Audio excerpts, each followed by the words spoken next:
Stock fundamental में हम किस रेशियो के बारे में जानने जा रहे हैं? तो आज जानेंगे हम ROA, that is return on asset के बारे में। ये रेशियो हमें बताता है कि कोई कंपनी अपने एसेट्स यानी अपनी संपत्तियों का इस्तेमाल करके कितना प्रॉफिट कमा रहा है। ठीक है, एफिशिएंसी पता चलता है ना भाई, जो एसेट आपके पास ऑलरेडी है कितने एफिशिएंटली आप उसको यूज़ कर रहे हो।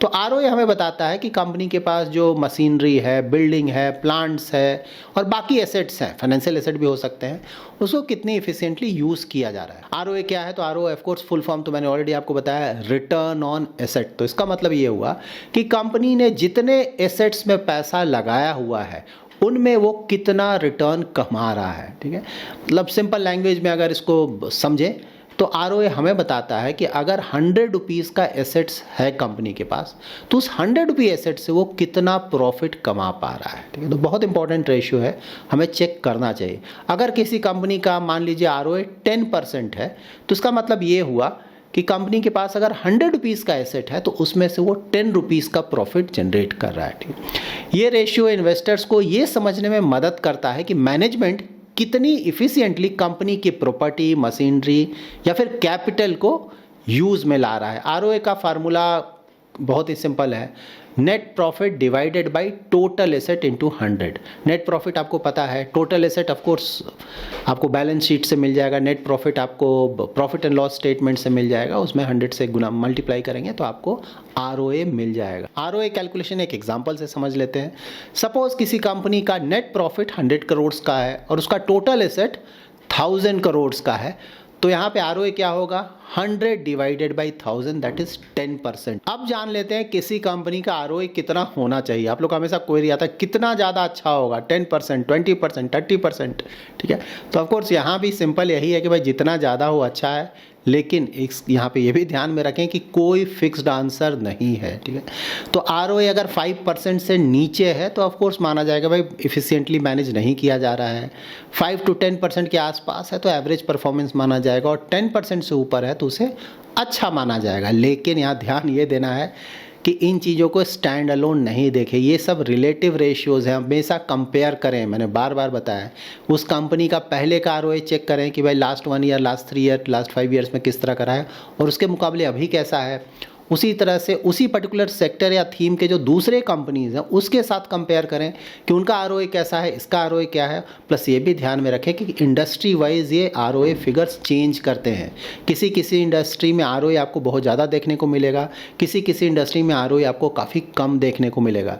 तो इसीलिए इंडस्ट्री के बीच आपस में कंपेयर नहीं करें, उसी इंडस्ट्री के जो दूसरी कंपनीज़ हैं उसके साथ कंपेयर करके आप पता लगाएं। कुछ इंडस्ट्रीज़ में एसेट्स बहुत ज़्यादा होता है ना, कैपिटल इंटेंसिव, तो वहाँ पे नेचुरली ROA थोड़ा कम होकर आएगा। ठीक, तो इसका ये मतलब नहीं कि वो ख़राब हो गया। ठीक है, उसी इंडस्ट्री के जब दूसरे कंपनीज़ के साथ आप कंपेयर करेंगे तो आपको समझ में आएगा कि कैसा चल रहा है। तो किस इंडस्ट्रीज़ में ROA चेक करना ज़रूरी है। ठीक, तो ROA ज़्यादातर उन इंडस्ट्रीज़ में यूज़ किया जाता है जहाँ एसेट हैवी बिजनेस है, क्योंकि एसेट चेक कर रहे हैं कि एसेट से कितना आप रिटर्न जनरेट कर रहे हैं, प्रॉफिट जनरेट कर रहे हैं। जैसे मैन्युफैक्चरिंग कंपनीज हो गई ना, ऑटोमोबाइल हो गया, स्टील, सीमेंट, पावर कंपनीज हो गया, टेलीकॉम कंपनीज हो गया, यहाँ पे प्लस कैपिटल गुड्स हो गया, इंफ्रास्ट्रक्चर रिलेटेड कंपनीज हो गया, क्योंकि यहाँ पे मशीनरी है, लैंड है, प्लांट्स है, बिल्डिंग्स है, बहुत बड़ा इन्वेस्टमेंट है, तो यहाँ पे एसेट बहुत ज़्यादा है।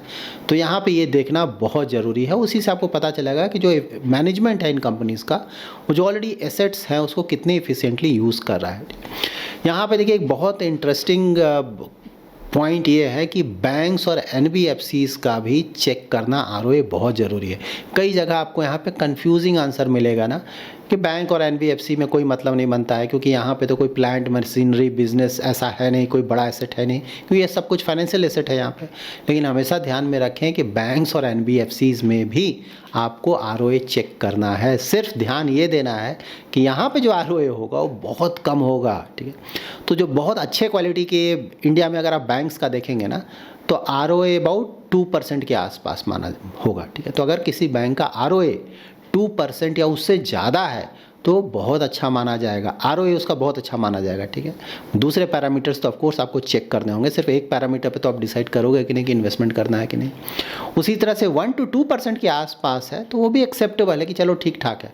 1% से कम ROA है बैंक्स का तो ऑफकोर्स उसे अच्छा नहीं माना जाएगा। तो इंडिया में जो भी अच्छे क्वालिटी वाले बैंक्स हैं 2-3 ना, वहाँ पे आप देखेंगे 2% के आसपास है, उससे ज़्यादा होगा तो ऑफकोर्स एक अच्छा है। और दूसरे जो मैन्युफैक्चरिंग हो गया वहाँ पे तो ऑफकोर्स ROA थोड़ा ज़्यादा आएगा ना, 10% के आसपास, 10% से ज़्यादा है तो उसे अच्छा माना जाएगा। ROA चेक करते वक्त ऑफकोर्स चेक करेंगे भाई पहले के मुकाबले घट रहा है बढ़ रहा है। अगर किसी कंपनी में ROA पहले के मुकाबले बढ़ रहा है लगातार, बहुत अच्छा माना जाएगा। उसी तरह से उसी सेक्टर की जो दूसरी कंपनीज़ है उसके मुकाबले अगर ROA वहीं पे है या फिर उससे थोड़ा ज़्यादा है तो उसे ऑफकोर्स बहुत अच्छा माना जाएगा, ठीक है।